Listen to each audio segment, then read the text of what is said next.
Hi guys, welcome to Rodha. I am Divya Kumar Garg, an LSIU Bangalore graduate and an AIR 60 in CLAT 2016.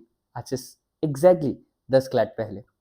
So आज की इस video में हम बात करेंगे कि क्या अभी भी आप CLAT क्रैक कर सकते हो. What should be your strategy in the next 45 to 55 days that are remaining for CLAT 2026. ठीक है.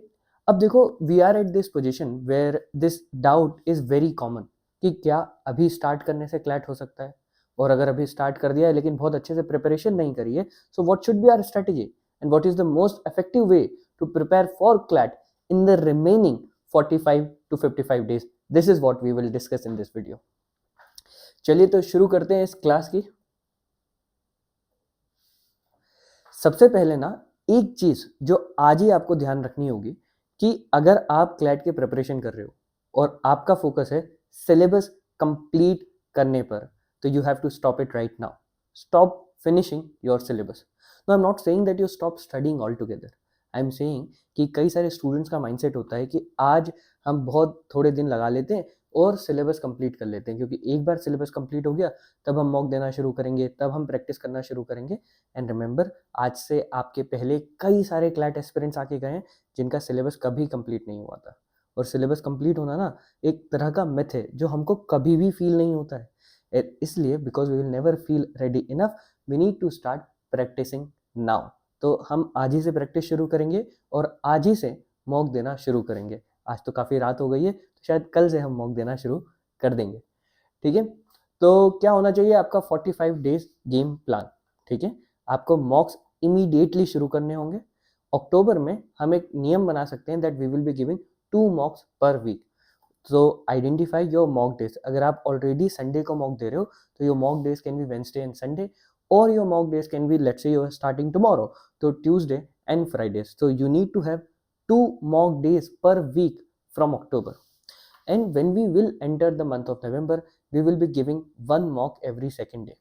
Now there are a lot of people who say कि नहीं इतने मॉक्स नहीं देना चाहिए, उतने मॉक्स नहीं देना चाहिए. देखो, मॉक्स क्या है ना, आपको 120 मिनट की कॉन्सेंट्रेटेड प्रैक्टिस देते हैं, और इस प्रैक्टिस के कारण आप ना सिर्फ 120 मिनट तक बैठना सीख जाते हो, बल्कि 120 क्वेश्चंस को भी देख लेते हो. And that is the best way to prepare. तो आपको मॉक देने होंगे और मॉक फ्रिक्वेंटली देने होंगे. हाँ, अब जो यूजुअल डिस्क्लेमर आता है वो इसलिए आता है कि मॉक दे दिया लेकिन एनालिसिस नहीं करा तो कोई फ़ायदा नहीं होगा. तो मैं आपको कह रहा हूँ मॉक बार बार देने को. इसका ये मतलब भी है कि एनालिसिस भी बार बार करना होगा, and you will have to push yourself hard. देखो, अगर आप अभी शुरू कर रहे हो या आपको लगता है कि आपकी प्रिपरेशन बहुत अच्छे स्टेज पे नहीं है, तो you will have to push hard. है ना. This video is not a magic pill. मैं आपको कोई यहाँ पे सीक्रेट स्ट्रेटेजी नहीं बताने वाला हूँ, क्योंकि कोई, फ्रेंकली दोस्तों, ऐसी कोई सीक्रेट स्ट्रेटेजी एग्जिस्ट ही नहीं करती है. अगर करती होती तो वो उसको बेच करके ना, कोई इंसान जिसको वो पता था वो बहुत अमीर आदमी बन चुका होता. So we will have to keep doing the same things over and over again, that is giving mocks every every third day in the month of October and every second day in the month of November. And let's say कि हमने सच में ना इतने मॉक्स दे दिए, तो फिर क्या होगा. देखो, अगर हम जोड़ेंगे तो 5 मॉक्स आप एटलीस्ट अक्टूबर में दे दोगे. अभी अक्टूबर में 2 फुल वीक्स और 1 पार्शियल वीक बचा हुआ है, यानी 5 मॉक्स. नवंबर में हर दूसरे दिन आपने मॉक दिए, तो आपके टोटल हो गए 15 मॉक. एक मॉक हम दिसंबर में देंगे, क्योंकि 6 दिन हमारे पास दिसंबर में भी है, and obviously we are not going to give our mock in the last 3 days. तो 1 2 3 दिसंबर में से हम एक दिन एक मॉक दे देंगे. इससे क्या होगा ना, आपके टोटल मॉक्स हो जाएंगे 21, और आपने इस समय तक अगर 120 क्वेश्चंस हर मॉक में देखे तो you have gotten through 25-20 high quality questions, and this questions will significantly boost your CLAT preparation from where you are right now. So this is going to be your mock preparation plan going forward. All right guys, चलिए आगे बढ़ते हैं. अब देखो यार, सबसे पहले मॉक्स सबसे जरूरी क्यों है, इसके कुछ कारण. देखो, अभी भी अगर आप कन्विंस नहीं हो तो I have 3 reasons why mock are really important. सबसे पहले, ये आपके प्रेशर और टाइमिंग को सिमुलेट करते हैं. आप चाहे जितनी प्रैक्टिस कर लो क्लैट के लिए, जब तक आप प्रैक्टिस उस एटमॉस्फेयर में नहीं करोगे जिस एटमॉस्फेयर में आप एक्चुअल में क्लैट देने वाले हो, यानी कि 2 घंटे, और 2 घंटे जब आपको हो सकता है कि कोई डिस्टर्ब भी कर दे, और 2 घंटे हो सकता है जब आपके दिमाग में कई सारी चीज़ें जाए, है ना. ऐसे 2 घंटे जब आप ना तो कोई बायो ब्रेक लोगे, ना ज़्यादा कहीं पे उठोगे, ना किसी की सुनोगे, उस समय के 2 घंटे की अगर आप प्रैक्टिस करते हो और उस समय का प्रेशर आप अपने आप पे लेते हो, तो this is going to be extremely effective into your preparation. Second, अभी ना हम लोगों को नहीं पता है कि हमारे वीक एरियाज क्या है अंटिल वी रियली प्रैक्टिस।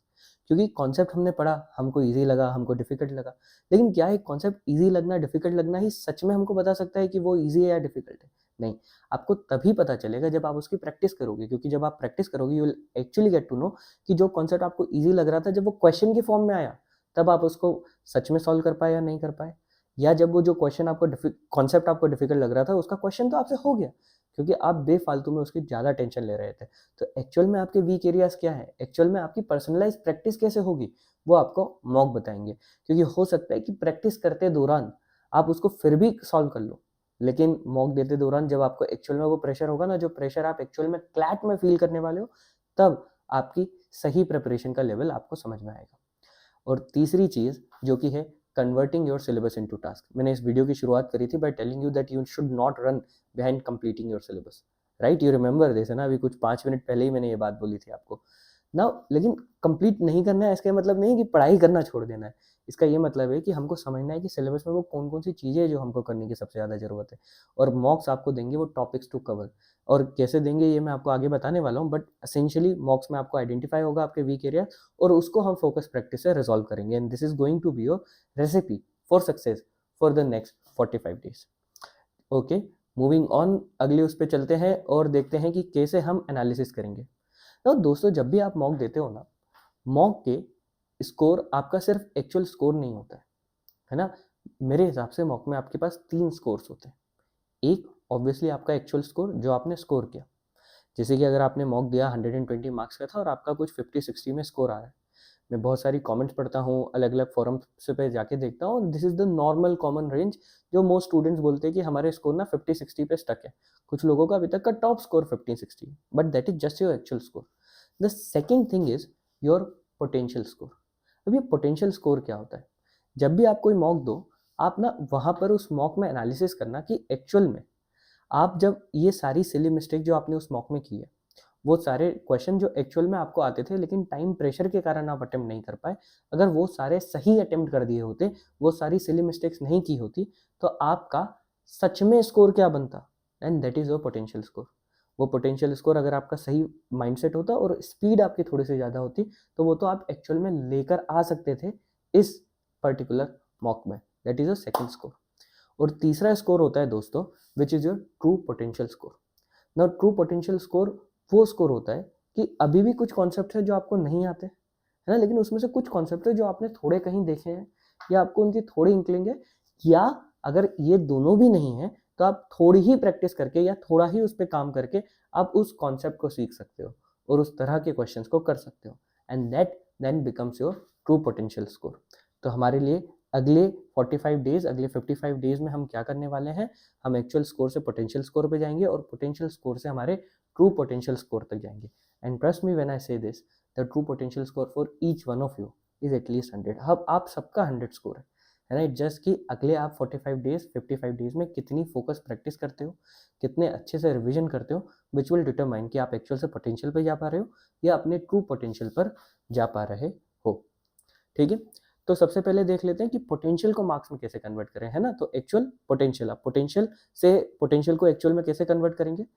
तो यार हमने क्या डिसाइड किया है कि हम हर बार, अभी अक्टूबर का महीना है, हम 2 दिन छोड़ करके एक मॉक देंगे, यानी ट्यूसडे फ्राइडे हो सकता है, वेडनेसडे संडे हो सकता है। हम वीक में 2 दिन डिसाइड कर देंगे कि ये हमारे मॉक डे है। अब लेट्स से मैंने ट्यूसडे के दिन एक मॉक दिया।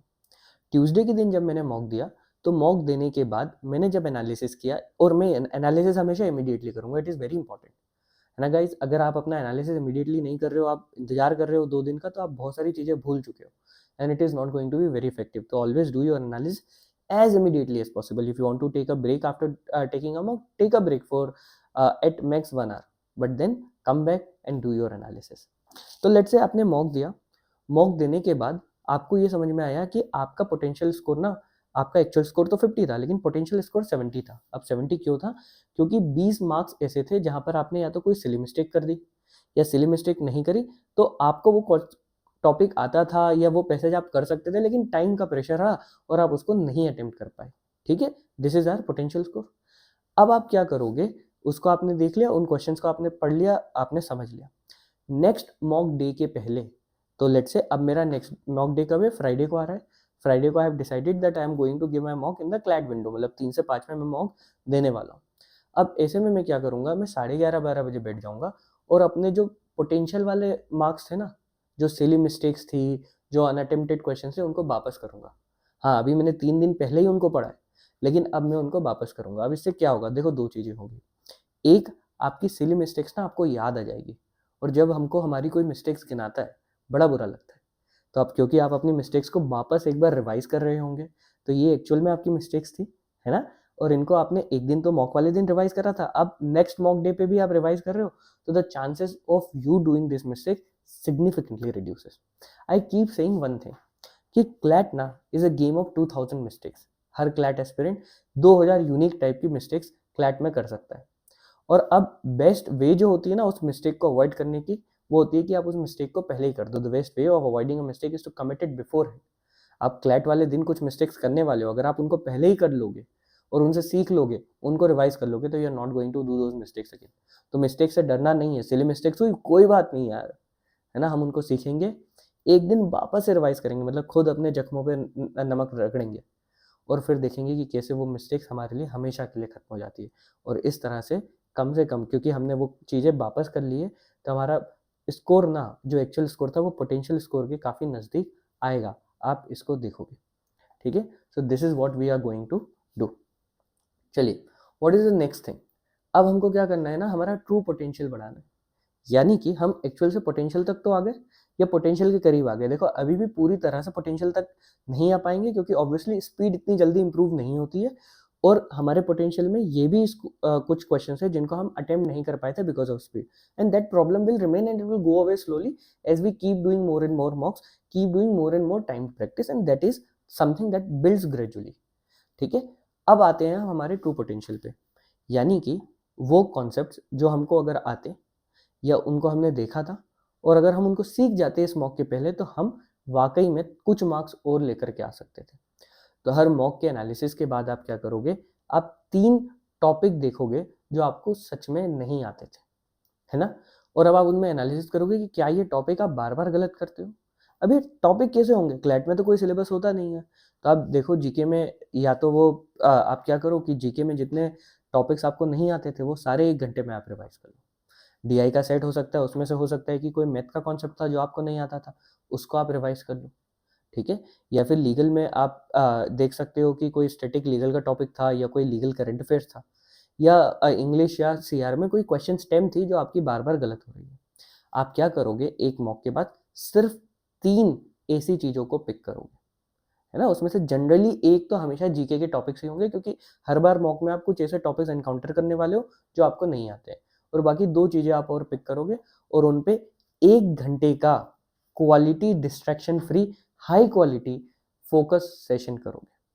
ठीक है, इस फोकस सेशन में आप क्या करोगे, उस टॉपिक को लोगे, पढ़ोगे, और उसके कुछ क्वेश्चन सॉल्व करोगे, या क्वेश्चन स्टेम है तो उस क्वेश्चन स्टेम के कुछ 10, 12, 15 क्वेश्चन, जितने आप 1 घंटे में कर सकते हो, है ना, अगर उससे भी ज़्यादा कर सकते हो तो इवन बेटर, वो सारे आप चीज़ें करोगे। तो इससे क्या होगा कि आपका ट्रू पोटेंशियल धीरे धीरे बढ़ेगा। अब ऑब्वियसली ना, एक मॉक में हो सकता है आपको ऐसे 10 चीज़ें मिल जाए जिससे आप अपना ट्रू पोटेंशियल ग्रो कर सकते हो, लेकिन क्या एक मॉक के बाद 10 घंटे की फोकस स्टडी करना पॉसिबल है? बिल्कुल भी पॉसिबल नहीं है। इसलिए वी विल बी रियलिस्टिक। और आप देखो हमने कितने मॉक काउंट करे थे, वी हैव काउंटेड 21 मॉक्स, है ना, तो 63 टॉपिक्स आप ओवर टाइम, अगर आप इस स्ट्रेटजी को अपनाते गए, तो 63 फोकस सेशन आपके आराम से ऐसे निकल जाएंगे। तो हमको ओवरडू नहीं करना है, चीज़ों को सिंपल रखना है, सेंसिबल रखना है, और 3 टॉपिक तो हर मॉक के बाद हम निकाल सकते हैं। एक लिस्ट ऑफ टॉपिक क्या हो जाएगी कि जीके के टॉपिक होगा, 1 घंटे में हमने वो सारे खत्म कर लिए। दूसरा क्या हो गया कि हमको दिखा कि एक पर्टिकुलर टॉपिक था लीगल में या क्वांट में, उससे हमने निकाल लिया और उसको 1 घंटा पढ़ाई कर ली। उसके बाद हमने सीआर इंग्लिश देखा, और सीआर इंग्लिश में हमने क्या देखा कि यार ये पर्टिकुलर क्वेश्चन स्टेम थी जो नहीं हुई, उसके कॉन्सेप्ट को देखा, अगर कोई क्लास थी या कोई मटेरियल था, और उसके ढेर सारे क्वेश्चन कर लिए 1 घंटे में। 3 चीज़ करी और ऑटोमेटिकली हमारा ट्रू पोटेंशियल ग्रो हो रहा है। ट्रू पोटेंशियल के साथ साथ हमारा एक्चुअल स्कोर भी अगले मॉक में आप देखोगे ग्रो होगा।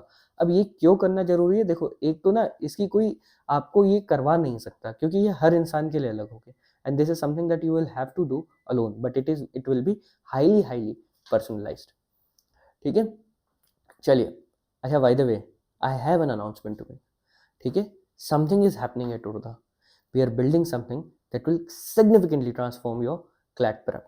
ठीक है, एक ऐसा इनिशिएटिव जो डिज़ाइन किया गया है ताकि आपको एडवांटेज मिले आपकी स्टेप की, आपकी प्रिपरेशन की हर स्टेप पे, है ना. तो आपको क्या करना है, बस कुछ ही समय का इंतजार करना है. कल 5 बजे हम अनाउंस करेंगे कि what exactly are we doing. And yes, I know कि आप में से सारे लोग ना किसी कोचिंग में एनरोल्ड हो, और अब आप तो कोई नई कोर्स नहीं ले सकते. तो all of this is going to be absolutely and completely free. Yes, we are not going to charge anything. कोई इसमें टियर नहीं होने वाला कि कुछ चीज़ें फ्री है और उसके बाद कुछ चीज़ों का यहाँ पर उसके बाद हम प्राइस ले रहे हैं. Nothing like this is going to happen. Alright guys, so I hope you are really excited for it, because we are really excited to bring it to you. ठीक है, अब हमने एक बार मॉक की स्ट्रेटजी को डिस्कस कर लिया, तो now let's go to the subject wise strategy कि आपको हर सब्जेक्ट में अब क्या क्या करना है. ठीक है, सबसे पहले अगर हम बात करें करंट अफेयर्स की, तो जो हमने, अगर आपने वो वीडियो देखा हो जिसमें हमने पिछले 5 साल का ट्रेंड एनालिसिस किया था, तो एक अच्छी चीज़ जो हम कर सकते हैं कि हम मॉडर्न हिस्ट्री को ना 5 से 6 फोकस घंटे दें और उसको कंप्लीट कर लें, क्योंकि there is a high potential कि इस बार भी एक मॉडर्न हिस्ट्री का पैसेज आए और उससे हमारे 6 क्वेश्चन बन जाए. ठीक है, तो and this is something that we will be doing it, होता है ना, मैं आपको थोड़ा स्नीक पिक दे रहा हूँ that we will be doing a modern history marathon that will completely cover your syllabus for modern history. उसके साथ हम थोड़ा स्टडी मटेरियल भी दे देंगे जिससे आपका मॉडर्न हिस्ट्री कंप्लीट कवरेज 6 घंटे के आसपास में हो जाएगा. दूसरी चीज़ होगी थीमेटिक करंट अफेयर्स. देखो, अभी ना आप में से कई सारे लोग करंट अफेयर्स कर रहे हो और बहुत सारे लोग इन करंट अफेयर्स को डेली बेसिस पे करते हो, है ना, डेली न्यूज़ पढ़ते हो, विच इज़ एब्सोल्युटली फाइन, आप कर सकते हो. लेकिन अगर आपको रिविजन करना है तो अब आपको ना या तो मंथ वाइज करना होगा या थीमेटिक करना होगा. मेरे हिसाब से अगर आप थीमेटिक करोगे तो वो ज़्यादा बेहतर होता है. ठीक है, इसका मैं एक एग्जांपल देता हूँ कि अगर मुझे आज हमने जो एनालिसिस करा था उसमें समझ में आया था कि international relation was a big topic, है ना, कि इंटरनेशनल रिलेशन जो है वो हर बार आता है. तो मैं क्या करूँगा कि मैं इंडिया और इंडिया के सब कॉन्टिनेंट से शुरू करूँगा. यानी कि मैंने इंडिया पाकिस्तान की जितनी मेजर न्यूज़ हुई उसको देख लिया, इंडिया चाइना की जितनी मेजर न्यूज़ हुई उसको देख लिया, इंडिया नेपाल को देख लिया, इंडिया बांग्लादेश को देख लिया. इस तरह से फिर मैं क्या गया, मैं थोड़ा सा और ब्रॉडन हुआ, है ना, मैं ईयू में चला गया. तो मैंने इंडिया और ईयू के जो कंट्रीज़ है उनके साथ जो जो अभी चीज़ें चल रही है उसको देखा. फिर इंडिया यूएस पे चला गया और यूएस से रिलेटेड इंडिया की जो न्यूज़ है उसको एक साथ देख लिया. अब थीम वाइज करंट अफेयर्स करने से क्या होता है ना, एक तो बार बार रिपीटेशन नहीं होता, और secondly and more importantly we start seeing patterns कि हर चीज़ ना एक दूसरे पे डिपेंडेंट है. Our relation with India Pakistan, our relation with Pakistan is dependent on how our relations are with China और आर विद अफगानिस्तान और आर विद यूएस, है ना. हर चीज़ का एक दूसरे पे इम्प्लीकेशन है, एक दूसरे पे इफेक्ट है. तो अगर हम थीमेटिक करंट अफेयर्स करते हैं तो उससे हमको फ़ायदा होता है. जैसे कि अभी नोबेल प्राइज़ आए, तो हम अगर नोबेल प्राइज़ को एक साथ पढ़ लेंगे, 6 के 6 नोबेल प्राइज़, तो हमको ना वो बार बार जो हिस्ट्री होती है उसको बार बार नहीं पढ़ना होगा और हमको याद भी बेहतर रहेंगे. ठीक है, तो थीमेटिक स्टडी आप कर सकते हो and that is going to be very effective then just doing random आपके डेली के करंट अफेयर्स. हाँ, अगर आप अभी तक डेली के करंट अफेयर्स करते हो तो उनको प्लीज़ अच्छे से रिवाइज करना. एक अच्छा तरीका जो हो सकता है रिवाइज करने के लिए वो हो सकता है आपका मॉक बेस्ड रिवीजन. अब मॉक बेस्ड रिवीजन में आप क्या करोगे ना, आपको मॉक में जितने भी जीके टॉपिक्स आए, आपने जो भी इनकाउंटर किया है मॉक्स में, जितने भी जिस तरह के जीके टॉपिक, आप क्या करोगे, you are just going to revise them. आप लो वो सारे मॉक जो आपने आज तक सॉल्व किए, हो सकता है आपके लिए वो नंबर 20 हो, किसी के लिए 10 हो, किसी के लिए 5 हो और किसी के लिए 0. अब जिसके लिए भी वो नंबर एक नेचुरल नंबर है, आप उस मॉक को लो और उस मॉक के जो भी जीके टॉपिक थे जो आपको नहीं आते थे उसके क्वेश्चन देख लो. अगर आपसे सॉल्व हो रहे हैं तो ठीक है, नहीं हो रहे हैं तो उसको एक बार वापस से जाकर के आप जो भी सोर्स आप यूज़ करते हो वहाँ पे पढ़ लो. And that is how you are going to revise your current affairs. ठीक है, अब यार इसमें एक और चीज़ याद रखना, lot of you are just running behind new topics, है ना, ये मैं बाद में भी बात करूंगा. लेकिन सिर्फ नए टॉपिक पे अगर आप करोगे और पुराने टॉपिक्स को बस देख लोगे, रिवाइज नहीं करोगे, तो होगा क्या, आपको ना तो नए टॉपिक्स याद रहेंगे ना पुराने टॉपिक्स याद रहेंगे. क्लैट में ना मार्क्स आपको इसके लिए नहीं मिलेंगे कि कितने टॉपिक्स आपको आते थे, कितने टॉपिक्स आपने देखे थे कहीं. आपको मार्क्स मिलेंगे कि maximum number of right circle किसने लगाए थे ओएमआर में. और उसके लिए ना सिर्फ टॉपिक को पहचानना जरूरी है, टॉपिक का सच में आना जरूरी है. इसलिए रिवीजन जीके के लिए सिग्निफिकेंटली इंपॉर्टेंट है then just doing random current affairs on a daily basis which are not even that important. To be honest.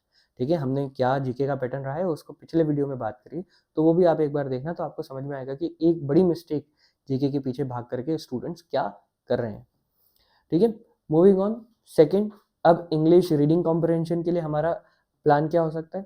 देखो, एक तो हमारा हो गया मॉक डे, है ना, नवंबर में हर दूसरा दिन मॉक डे होगा। लेकिन अगर मान लीजिए कि अभी आपका कोई नॉन मॉक डे है, तो आप क्या करोगे, 3 से 4 आरसीज करोगे।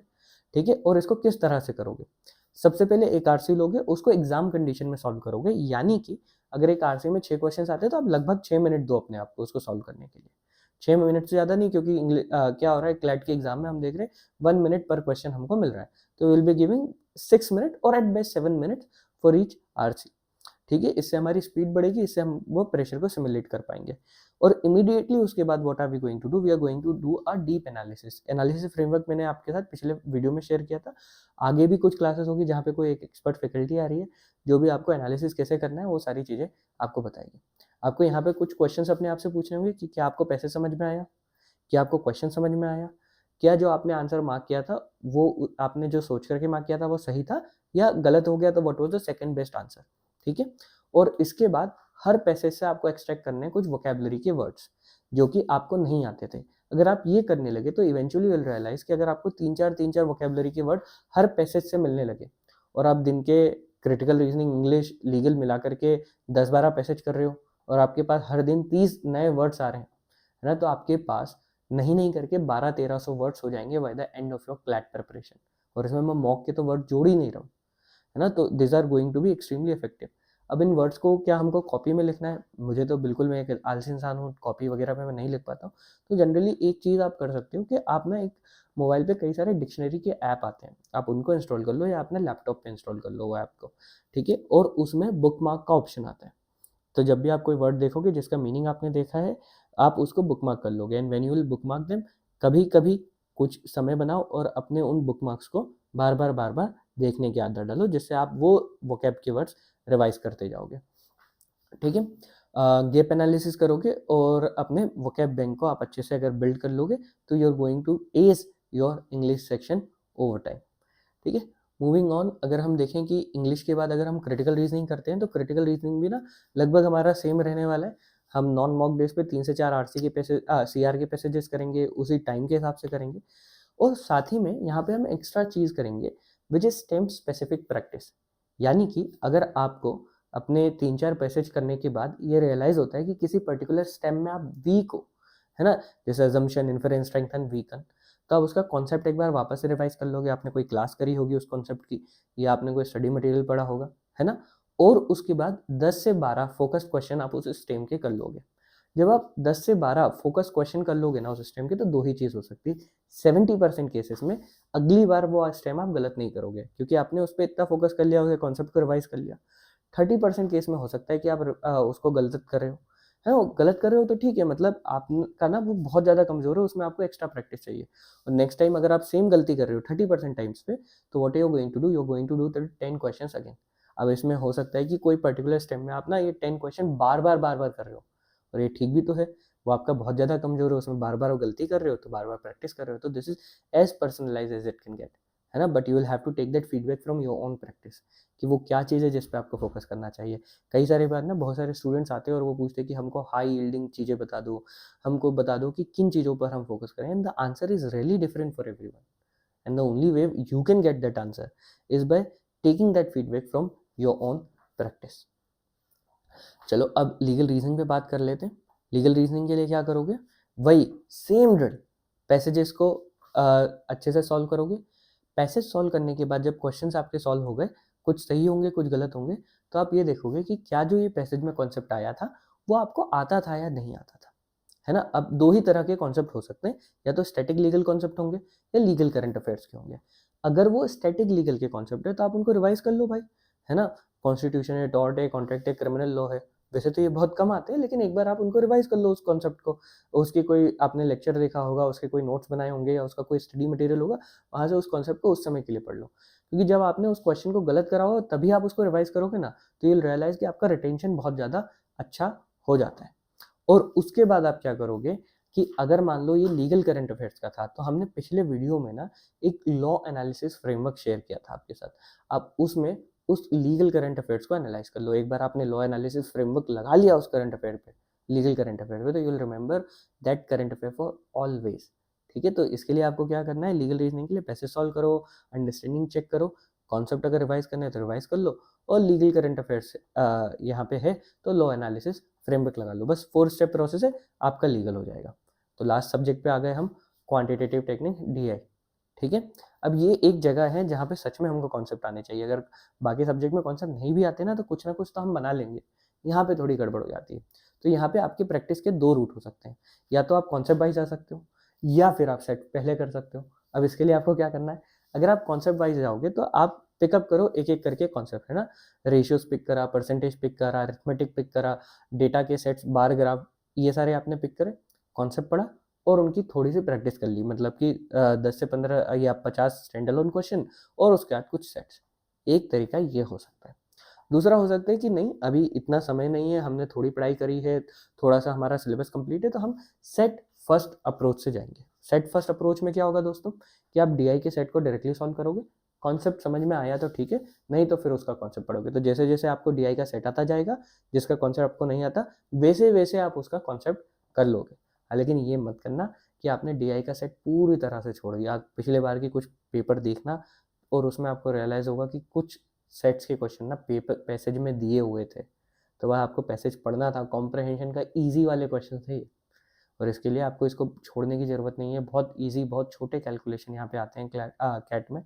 तो इसके लिए प्लीज़ अपने कोई भी रूट आप ले रहे हो, कॉन्सेप्ट वाइज ले रहे हो, सेट फर्स्ट ले रहे हो, लेकिन इसको आप प्रैक्टिस करते रहो। एक सेट डेली भी कर लिया तो भी काफ़ी, अगले 45 टू 55 डेज में आप 50 सेट कर लोगे लगभग। और फिर मॉक में तो 2 सेट करने ही वाले हो, है ना, जो कि 21 मॉक आप देने वाले हो, तो आपके 42 वहाँ से होने वाले हैं। तो लगभग 90 टू 100 सेट्स आपके हो जाएंगे, and that is going to be very very good practice for your CLAT days.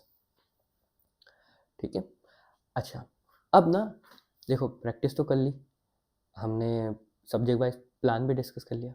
एक बहुत इंपॉर्टेंट चीज़ जो आपको अगले 1.5 महीने में करनी है, और वो है डेली एक रिवीजन सिस्टम बनाना पड़ेगा। और इस रिवीजन सिस्टम को हम बोलेंगे T-7 लूप या T-7 रूल। आपको आज ही से 90 टू 120 मिनट्स हर दिन अपने रिवीजन के लिए निकालने होंगे। अब हो सकता है कि आप बोलो कि अगर दिव्य मैं आपके ये सारे सजेशन मानूं तो ये कुछ 8-10 घंटे के बैठ रहे हैं, और मेरे पास तो अभी स्कूल्स भी हैं, मेरे पास तो ये भी है, वो भी है, दुनिया भर की चीज़ें मैं नहीं कर सकता। अगर आप नहीं कर सकते हो तो आप अपनी मॉक की फ्रिक्वेंसी कम कर दो। अगर आप नहीं कर सकते हो तो जो प्रैक्टिस मैं आपको बोल रहा हूँ नॉन मॉक डेज में करने को, वो हाफ कर दो और 2 दिन में वो प्रैक्टिस करो। लेकिन revision can not be, I repeat, revision can not be ignored और अवॉइडेड। ठीक है, 90 से 120 मिनट आपको अपने रिवीजन को हर दिन देने होंगे। और इसमें हम क्या करेंगे, T-7 रूल लगाएंगे। आपने आज से 7 दिन पहले कुछ प्रैक्टिस की होगी, ठीक है, तो आपको क्या करना है, अपने मटेरियल को सेग्रीगेटेड रखना है, और आपको पता होना चाहिए कि मैंने 7 दिन पहले क्या किया था। ठीक है, और उस 7 दिन के पहले अब आपको क्या करना है, उन सारे रॉन्ग क्वेश्चंस को करना है जो आपने 7 दिन पहले गलत किए थे। ठीक है, ना तो हमको 7 दिन में क्यों बोल रहा हूँ, क्योंकि generally 7 days are enough to for you to have forgotten those things. आपने अगर इंग्लिश का पैसेज था तो लगभग आप भूल चुके होंगे, क्योंकि आपने 7 दिन में इतनी प्रैक्टिस कर ली होगी कि उसके एग्जैक्ट आंसर क्या थे। आप उसको वापस पढ़ोगे, वापस से जो गलत आंसर थे उन पे आप सर्कल कर सकते हो, उनको लिख सकते हो कि मेरे इस पे 3rd और 4th क्वेश्चन गलत थे। आप उनको वापस से देखोगे और देखोगे कि क्या आप इस बार मार्क कर रहे हो, और क्या आपको वो चीज़ें याद आ रही है जो गलतियाँ आपने पिछली बार करी थी। और यहाँ पर आपको अपनी प्रोग्रेस सच में हो रही है या नहीं, सच में आप सीख रहे हो या नहीं, ये समझ में आएगा। अब आप सोच करके देखो दोस्तों, मैंने वेंसडे के दिन एक पैसेज करा, उसमें मेरे 3 क्वेश्चन गलत हुए और 3 क्वेश्चन सही हुए। मैं नेक्स्ट वेंसडे आया और मैंने वापस से वो पैसेज किया, है ना। तो मेरी एक्सपेक्टेशन क्या है कि मेरे 6 क्वेश्चन के 6 क्वेश्चन यहाँ पे सही होने चाहिए, क्योंकि 3 तो मैं पहले भी सही कर रहा था और 3 जो गलत क्वेश्चन थे उनके मैं एक्सप्लेनेशन पढ़ चुका हूँ। लेकिन टर्न्स आउट कि मेरे तो 3 ही क्वेश्चन सही हो रहे हैं, यानी कि मेरी कोई लर्निंग नहीं हुई है। और अब आप बोलोगे कि नहीं यार, आप इतना रिवीजन बोल रहे हो ना, इतने रिवीजन से तो हम सच में सिर्फ रिवीजन करते रह जाएंगे, पढ़ाई नहीं कर पाएंगे। बट आप सोच करके देखना कि अगर आप वो उस पैसेज को ही सही नहीं कर पा रहे हो जो आपने 7 दिन पहले करा था, तो क्या नए टॉपिक पढ़ करके आप कुछ अचीव कर पाओगे? And the answer will be absolutely no. तो आज अपने आप से पूछ करके देखो, how much time are you really spending on revision? Are you really revising anything or not? Are you just running behind, ये करना है, वो करना है, ये भी करना है, वो भी करना है, ये वीडियो आ गया, वो वीडियो आ गया, और ऐसा है तो it's not helping your preparation honestly. ये एक इंश्योरेंस पॉलिसी है जो आपको लेनी पड़ेगी, ये एक वो नॉन नेगोशिएबल है जो आपको करना पड़ेगा। तो revision is going to be extremely important going forward दोस्तों, ठीक है। अच्छा, ये चीज़ मैं बार बार बोल चुका हूँ इस वीडियो में, मैं वापस बोलूँगा बिकॉज ये इतनी इंपॉर्टेंट है, और ये अगेन बहुत सारे लोग गलत करें। CLAT is really not about knowing a lot, it's about marking the maximum number of right answer, ठीक है। आपने ना, अगर आपके पास सॉलिड नॉलेज है, वेल रिवाइज नॉलेज है, ये बीट कर देगा एक ऐसे स्टूडेंट को जिसके पास बहुत सारा नॉलेज है, वो हर चीज़ के बारे में थोड़ी थोड़ी बातें कर सकता है, लेकिन उसका नॉलेज ना फिल्म सी है। तो अगर आपने 70% सिलेबस अच्छे से कवर कर लिया, that is more important than just आपने 100% करा लेकिन सुपरफिशियली करा। तो you have to chase depth over breadth, accuracy over coverage, and revision over new topics. हर दिन ना आपको टेम्पटेशन होगी ये पढ़ने की, वो पढ़ने की, लेकिन उसके पहले अपने 7 दिन पहले किए गए पापों को हमको ख़त्म करना है, यानी 7 दिन पहले किए गए रॉन्ग आंसर्स को सही करना है, और तभी हम आगे बढ़ेंगे दोस्तों, ठीक है। तो we are really doing something for you at रोधा, ठीक है। तो एक बार मैं रिवाइज करवा देता हूँ आपके नेक्स्ट 7 डेज का एक्शन प्लान, ठीक है। 7 डेज इसलिए क्योंकि अगर ये 7 दिन में आपने हैबिट बना ली तो फिर ये अगले आपके कुछ दिन में भी चलती रहेगी। 2 मॉक देना है, this is going to be a target. अगर आप ये चैलेंज लेने के लिए तैयार हो तो कमेंट कर सकते हो, I take this challenge, the 7 days challenge. हम उसमें 2 मॉक करेंगे, ठीक है। प्री मॉक रूटीन करेंगे, यानी इस मॉक को तो ठीक है, अगले मॉक के पहले पिछले मॉक की गलतियां देखेंगे, और अगर आपके पास पिछले मॉक की गलतियां ऑलरेडी है तो अब जो नेक्स्ट मॉक देने वाले उसके पहले आप अपनी पिछले मॉक की गलतियों को रिवाइज कर लेना। बिटवीन मॉक फोकस करेंगे, यानी कि हर मॉक को देने के बाद हम 3 टॉपिक लेंगे और उस पर फोकस प्रैक्टिस करेंगे 1 आवर के डीप डाइव सेशन, जो हमारे ट्रू पोटेंशियल को, है ना, अब हमारी एक्चुअल कैपेबिलिटी में बदलेगा। और साथ ही में हम क्या करने वाले हैं, हम डेली प्रैक्टिस ड्रिल्स करने वाले हैं। ये डेली प्रैक्टिस ड्रिल क्या होगी, 3-4 आरसी सीआर लीगल के पैसेज कर लिए, जीके का थोड़ा रिवीजन कर लिया, T-7 की रिवीजन लूप कर ली, और 90 to 120 मिनट का रिवीजन हमने यहाँ पे करा। ये हमारा कुछ चैलेंज होने वाला है अगले 7 दिनों का। अब इसमें कितना टाइम लग रहा है आपके लिए, अगर आपके पास वो टाइम नहीं है तो इन चीज़ों को क्वांटम कम कर दो, एक्सेप्ट फॉर रिवीजन। मॉक की फ्रीक्वेंसी थोड़ी कम कर दो, except for revision. But this is what you are going to do for the next 7 days। If you are ready, do reply in the comment that you are ready to take the challenge, ठीक है। क्या करेंगे, start आज से ही करेंगे। एक mock schedule commit करेंगे, framework से एनालिसिस करेंगे actual potential and true potential, है ना। हर मॉक के बाद पूछना कि ये एक्चुअल स्कोर है लेकिन पोटेंशियल क्या हो सकता था, और ट्रू पोटेंशियल मेरा आखिर में क्या है, और फिर T-7 की रिवीजन लूप निकालेंगे। तो और ये सब चीज़ें आज से ही शुरू करनी है, भले ही रात ज़्यादा हो चुकी है, मॉक कल से शुरू करेंगे, लेकिन कुछ पढ़ना है तो, कुछ रिवाइज करना है तो अभी से शुरू करना होगा। Not tomorrow, not after you finish 1 more chapter, but today, ठीक है दोस्तों। चलो, साथ ही में रोधा पे काफ़ी कुछ हो रहा है। We are bringing some really good faculties to teach you for absolutely free on this YouTube channel, so you can stay tuned for more updates. We are doing a live session at 5 PM tomorrow, जहाँ पर हम discuss करने वाले all our plans that we have for CLAT 2026 aspirants, ठीक है। तो कौन कौन यहाँ पे आने वाला है, मैं तो हूँ ही आपके सामने, मेरा चेहरा दिख रहा है, लेकिन 3 चेहरे आपको नहीं दिख रहे होंगे। We have someone who will be teaching us CR and RC, someone who is an LLB from Delhi University, who has mentored CLAT and CAT aspirants for 20 years and who has been a very familiar face for many CLAT aspirants over many years, and aspirants who are today in top law schools, ठीक है। फिर we are getting someone for quant and analytical, someone who is an NLU graduate, someone who is an MBA graduate, someone who has been a CLAT topper, and someone who has been a CAT topper. Then for GK, for current affairs, we are bringing someone who has actually authored a book, a Pearson's GK book for CLAT, someone who has been mentored to top 100 CLAT student many times, to hundreds of CLAT toppers over the many years, ठीक है। तो these are the kind of people who will be coming on this platform for absolutely free and to make your CLAT preparation simple and sensible.